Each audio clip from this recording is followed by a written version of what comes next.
Ruth Padel has been described as a poet of great eloquence and delicate skill, an exquisite image maker who can work wonders with the great tradition of line and stanza. Her voice has an astonishing resonance, Colm Tóibín. Ruth Padel's 10 collections include Darwin, A Life in Poems, a verse biography of her great-great-grandfather, Charles Darwin. She is Fellow of the Royal Society of Literature and Professor of Poetry at King's College London, and was Chair of Judges for the 2010 Forward and 2016 T.S. Eliot Prizes, and a judge for the 2016 International Man Booker Prize. Ruth's new collection, Emerald, just out, is an elegy for her mother at her passing at the age of 97. Ladies and gentlemen, Ruth Padel.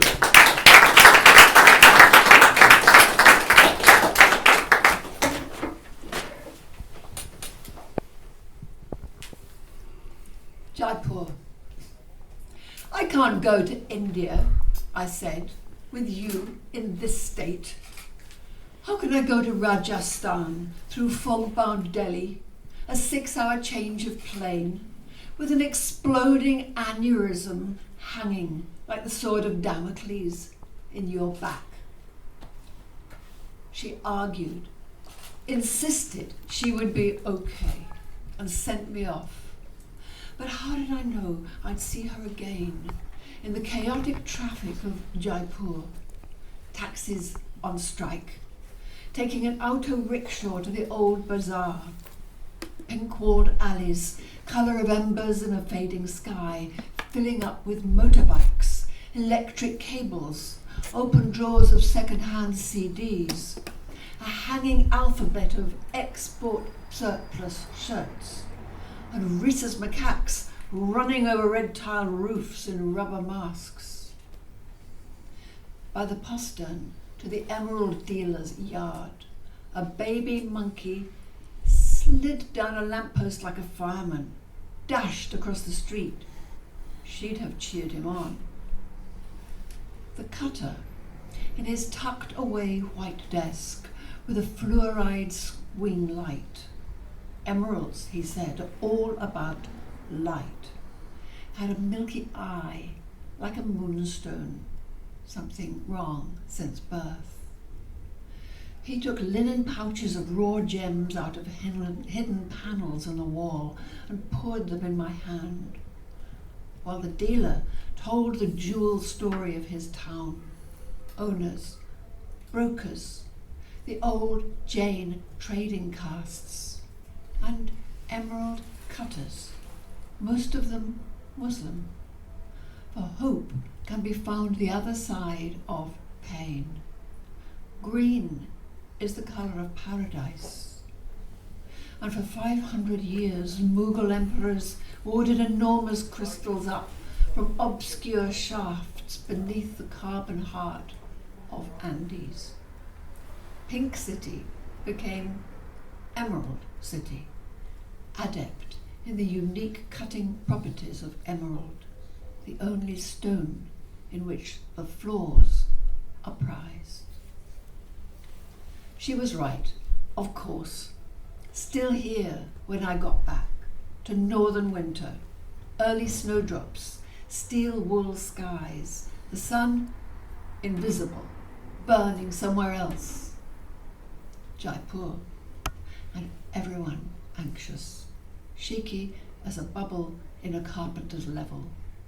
Signs taken for wonders, one hand upon the door. So it's lovely to be here. I haven't been to Limerick before. I've been and read in a lot of towns in Ireland. I'd spent a long time in Annaghmakerrig and down in Derrynane. I've been to Bantry a lot, but it's a beautiful day. Obviously, it never rains in Limerick. This book has just come out. It's about, as Tom said, thank you for the introduction, and lovely to hear Neil's poems as well. It's about my 97-year-old mother. I was researching emeralds, as you could tell from that poem, very hard. My daughter lives and works in Colombia. My one of my brothers lives in India, and I go there quite a lot. So there's a sort of weird trade between the Colombian emeralds and the Indian Mughals who ordered them up. So from the 1500s, there was this extraordinary trade across several oceans for this extraordinary green stone. But then my mum started to die, and she completely torpedoed the project. So I thought I'd read a little bit, with something which gives the flavour of her a bit. It's called She Liked to Laugh.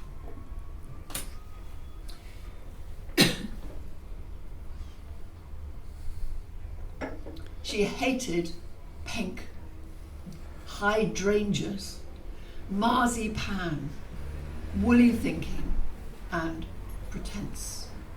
She stuck to plain tap water, wouldn't have any truck with Perrier, superstition, bling.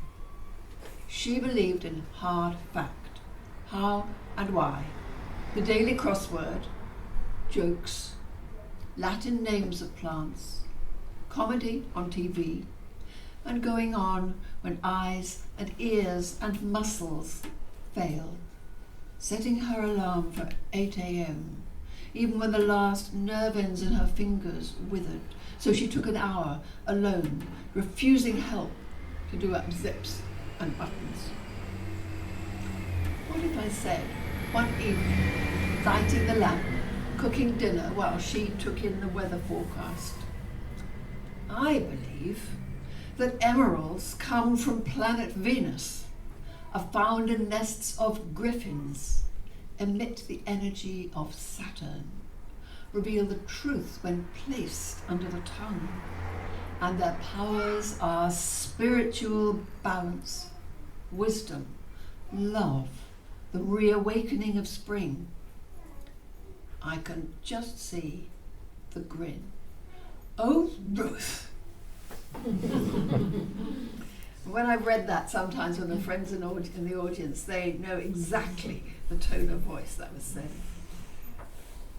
Well, so this is another emerald poem. This is about an emerald mine.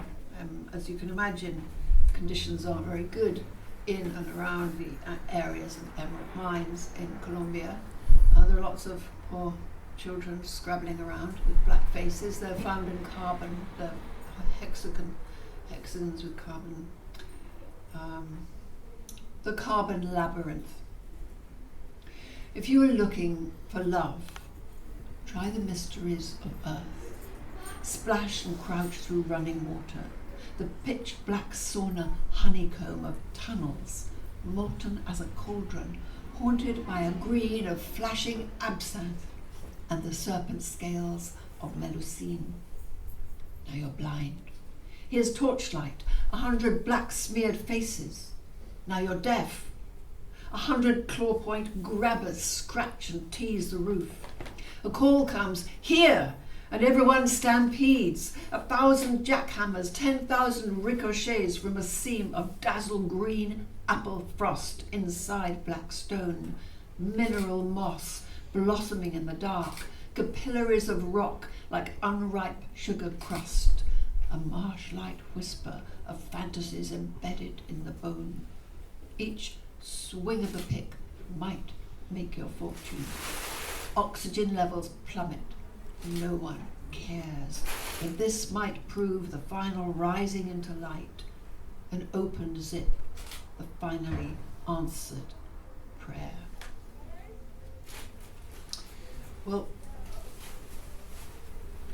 I think I'll read one now about she started dying and then she stopped, and that was actually it was a sort of very beneficial to her, to us, to everybody. She comes from a large family. She's the great granddaughter of Darwin. She was a naturalist herself. She believed in science, and she also believed in family. And she had a lot of it, and people came, my cousin came, and she would greet them by saying, I'm on the way out. And, oh, are you? Oh, so I see, so I hear. They were, and so this is called intermission. She stabilized. She started dying and then stopped. My brother said her aneurysm had sealed, stuck between a kidney and her spine with no place for blood to leak. I'm on the way out, she kept saying to friends and family, daring them to say she wasn't. Perky, almost belligerent. It was always hard for her to feel valued.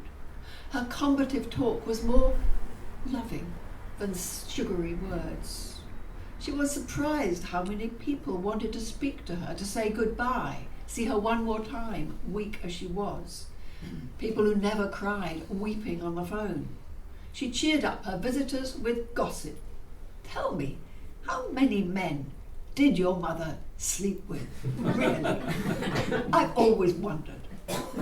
I held my mobile to her ear so she could chat with my daughter in Colombia, a grandson in Barcelona, another in Palestine, and her sister-in-law, in a bad way too, who said in her soft voice, I shall follow you soon. So these poems are written for some reason, because of the subject matter or something. I didn't want to use much punctuation, so I've left spaces, and so it's sort of it's all on the breath in a way. But there are 2 commas in this book, and they're in the title of this poem, which is Gory Bay, Jersey, 1933. I've never been to Jersey, but I found this written in her handwriting on the back of this photograph. Gory Bay, Jersey, 1933. In sepia, sunbonnet, bleached tartan shorts, standing in a wet Vesuvius of rilling sea and sand. She's an explorer at the summit of a mountain, leaning on a knobbled spade.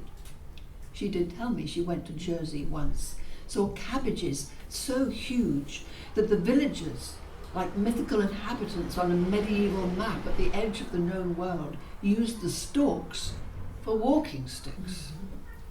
She's a chorus girl, putting forward a long bare leg, with the tide coming in all round her, a flood of lapping glass set to wreck that sandcastle any minute.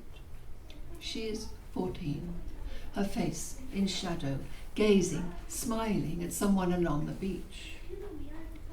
Yes, when your mother dies, you lose the key to so many neural pathways. You had it in your hand, and now will never know where it fits the mappa mundi of her life. But when, last year, I found this photo in a box under her bed, she said, "Nice legs. Wish I'd had legs like that." "You did. That's you." She didn't believe it, and I can't believe she isn't here to show her this again. So this is a little bit longer poem. This is after she died. I went to New York for a month or so, stayed with friends. Somehow it was a sort of freeing, I don't know. We're in this lovely library, and there's a library in here, and I was meeting a friend of mine, Alberto Manguel, who's written about libraries and reading and books. And we talked about the Emerald Tablet. The Emerald Tablet, you'll hear quite a lot about it in the poem. It doesn't exist, but you'll find lots of pictures of it on the net. And it's a text which is supposedly written in the 7th century in Arabic or something on emerald. So emerald stands for the green of the unconscious and the dark, something like that. The Emerald Tablet. This is to do with being lost, with believing that the truth is buried in some special place difficult to find. A hero of ancient wisdom, Moses, Borgias, Gandalf, that stern but kind, oracle-giving grandfather you never had, will pop out of the green, out of the woodwork, to reveal it, encrypted on a slab of emerald by the king of a forgotten world, in exquisite bas-relief lettering similar to the earliest Phoenician script. It will contain formulae for an antique magic going back to early Egypt, transparent in our world as a flame in daylight, but still with power to burn, and will tell you that what is inward, buried in earth, in flesh, and in your mind, is also the bright surface of the world outside and is divine. It will start by saying above is the same as below, meaning, I think, our loneliness is not alone. And will go on to say that spirit does not, as we have been told, keep trying to peel away from atoms of your body, but is embedded in nature, and you yourself are the crucible in which base metal can be turned to gold. This is to do with transformation, with the dead, and where they are inside you once they're gone. Above is the same as below. I've set up a headshot of my mum by the kettle in a wooden frame. I meet her eyes in the half-light as I make coffee, and keep her with me as I trickle down the black iron nerve of a station I do not understand. I've lost my mobile phone with its mysteriously living map. The blue pulsar of identity has disappeared, and the crossover on my little fold-out guide is scuffed, torn, unreadable, exactly where I was hoping to go. Where do you start, faced with the shadow of these half-moon globes on their slender pistachio columns, marking descent to the subway, to recover that pealing of bells you'd taken for granted when someone who really knows you gets it? One sleepless night after the funeral, I saw for sale on the net an emerald tablet keyring made in Seville, a resin replica of what it might have looked like, verified by the International Guild of Alchemists. I sent off for one, but the resin feels like soapy biscuit, and the mystic marks mean nothing. Who knows what it looked like anyway? All we ever have, are words. They say Balinus the Wise discovered it 1,300 years ago. He entered a cave in Sri Lanka, found a statue of Hermes, god of dreams, climbed down to a vault beneath. Saw an old man sitting on a throne, cradling a tablet glowing in the dark like creme de menthe, mistletoe on a winter branch, and recorded what it said in Arabic. Jung saw it too, in his dream of the unconscious as a shimmering table of green stone, at which he sat alone in an Italian loggia above white rocks and a sapphire lagoon. That giddy sunlit place where we all might feel in touch with what is deepest in us, longing as we do for the adept who will see our truth and not be appalled, who will transform the writing in our own cave to a magic formula for us to live by now. We are all trying in our way to understand secrets of nature, secrets of the soul. Why are we talking of the end of the world? We've met as arranged in the glass hall of a library full of light and talk of the lure of hidden knowledge. Over salad and linguine, all the animals of the wilderness, the shy white helleborine orchid and the hidden paths to and from the cedar forest, mourn with the backward grace of a cry from the broken open heart, for all are mothers. This is your journey, no one else's. Your passage through love, friendship, grief is and will go on being a perpetual process. Touch the threshold from days of your childhood. Climb the worn stairway to the terrace of York stone, patched with rosemary tortuosa and blue thyme. Walk the parapet, your hair blowing in the wind, and study the foundations laid by the 7 sages, remember? Enter the temple, the sanctum, unveil the box, unlatch the bronze lock, untie the silk cord above the hidden opening, and take out a tablet of emerald that tells of trials you endured. The flowering orchards and towering ziggurats say, this is you. This is what you have made of yourself so far. You quested to boundaries of earth for the meaning of life, and found it in your own backyard. The tablet says you will emerge in a magical garden by the sea and enter the tavern of loss, which is also the moment of truth.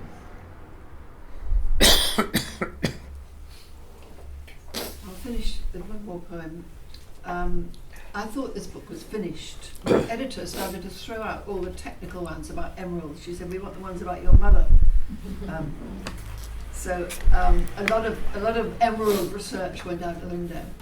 And I thought the book was finished. And I went to stay with friends in a part of of France I didn't know called the Ariège, which is sort of south.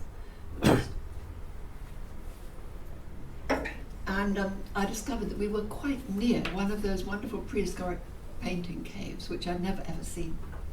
So I sort of said, let's go. And what you need to know about this is a theremin. Probably you all know what a theremin is, but I didn't until I heard one. It's a musical instrument which you play without touching. It's very uncanny. It's an uncanny sound. You pass your fingers over it like that and it makes this noise. So it's called Salon Noir. When we went down into the cave this summer, after her death had opened the vein to a year of reckoning across the whole family, everyone upset, both of them dead within 6 hours on the same night, 100 miles apart, my mother and my aunt, our gentle, daring painter, whose children were rushing her in an ambulance from the room upstairs in the family house where I was born to a London hospital, just when, for us, it was all over. We were each a little afraid, also unprepared. The young, apparently, were thinking of vampires. For me, it was breaking an ankle. Take nothing, said the guide, a girl from the green hills of the Ariège, who knew every centimetre of the caves. Leave behind all bags and mobile phones. You're not allowed to take pictures and you'll need your hands. The path is slippery, broken, rough. You'll have to crouch, you'll be carrying a heavy torch, but don't touch the walls if you stumble, even your breath. Each in and out of oxygen does a little destroying. Our flashlights in the tunnel showed dangerous ridges underfoot. Wild knobs of embryonic stalagmites glistened like sea anemones. Beware, they said to our stout shoes. We have time. We are time. The texture itself. The floor of the first chamber swirled like quivers in the structure of a raga. We were treading limestone waves, millennia of solid flood, breathing shallow as we could. Then dark blistered stone and pure geological process, personal, inexorable, closed in. The walls swirled too when I stopped to play a beam upon them in the dark. Rough surfaces, map shapes of amber, russet, grey, and all around us black. No ceramics, no shards of biscuity pottery we might piece together into a cup touched by their lips 15,000 years ago. This was origin, way before any potter. So many ways to begin. I heard the hiss of time like the swish of tires on a wet road as we faltered along, bowed our heads, felt the blowing of solar winds and the need for fire like the start cry of a race. We slipped down a chimney of slime. A tunnel opened out into the Salon Noir and we saw the first human trace. Red stripes and black, vertical signs like sleep marks on skin, a key shape, an arrow. We turned off our heavy torches and laid them down in violet night on a bridge of rock so our guide could shine her power lamp of snowy halogen alone. And we saw bison flickering, the black circles of their eyes rippling on cream stone as if over a canvas of the mind. I thought of Freud, how the unconscious is constructed geologically by pressure, a kind of archaeological layering under the soul, inaccessible except in dreams. Horses appeared, the tissue of their manes clear against grey rock, every tuft erect, scribble shaggy, bolshy, necks stretched out, eyes closed, mealy muzzled as an Exmoor pony, a whole wall of horses on prehistoric limestone like a page of Leonardo's sketchbook. Whoever drew them had no idea they would come to be our partners. Change, human work, ambition, history. But I felt at home.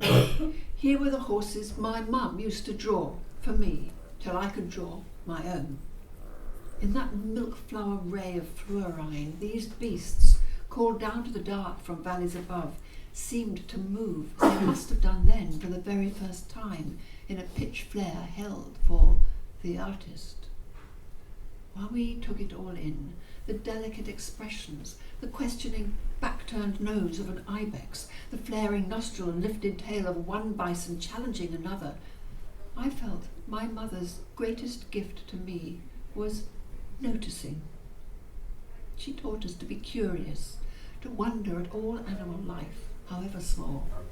The territory fights of a chaffinch, fox cubs creeping out at night, their skirmishes with cats. Snails, she murmured once at a TV programme for invertebrates.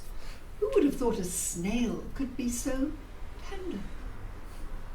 The guide asked if anyone would sing. The Salon Noir, she said, is only one of many caves. We wonder if the artists over the centuries chose this chamber for the acoustic, resonant as a cathedral. Try. I wondered if an echo might set off an avalanche and the whole cave system, the cracked, mysterious mass of hollow stone, would crash, bury us under the mountain. But the notes, when they came in that black air, were a flow of prayer, a thread of unearthly melody like the deep space vibrato of a theremin, surely not from my throat. Our guide followed my song upward with her torch, a wing-bone of white light, floating at tiered pinnacles and funnels of jagged stone as if lifting us on feathers of pure sound to the point where all sound disappeared. I imagined the voice of Orpheus, his aria to life and hope ringing out in the kingdom of the dead. Here, in deep earth, the black blossom of morning still sifting within me, I remembered that emerald was my birthstone, that an emerald mined in the dark, but lucent green as leaves returning after 100,000 years of ice, green for awakening, for bringing life back from the dead, renewal in earth and of the earth, is a token of rebirth. I pictured the attic room where I was born in that enchanted house none of us will enter again, where my mother gave birth to me in May, her first of 5. 6, if you count the baby that died. I heard a trickle of water over rock like buried tears. And in this cave of making, birth of transformation and of art, I understood how anyone in darkness longs for green, for the animal life which goes with green, and which, like faceted crystal, light in stone, lets us see the impossible, our own lives with their faults and wounds, in a different way, and how the very idea of one gem for our birth might make us try to say the story of ourselves with a whole heart, to carry the true good burden of being known, even by animal eyes, and not alone, like the singer who drew all life towards him and went down into the dark, taking his art into the earth, and art takes him up to the light again, renewed. We came back changed. We saw black rock jagged round the entrance, the golden eye of afternoon. Those who came before, the dancers, the mothers, were gone into the hill. But the mountains, rising one behind the other, were herds of green bison drifting away into the sky.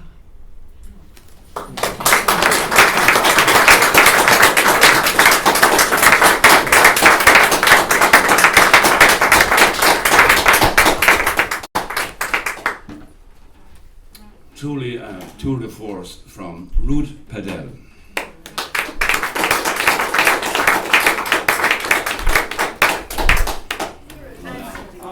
Some standing, and Paul Kimmage and all the boys. Sure, yeah. Well, the point being, But the point being that, the point being. Ignore the baseball cap. Yeah.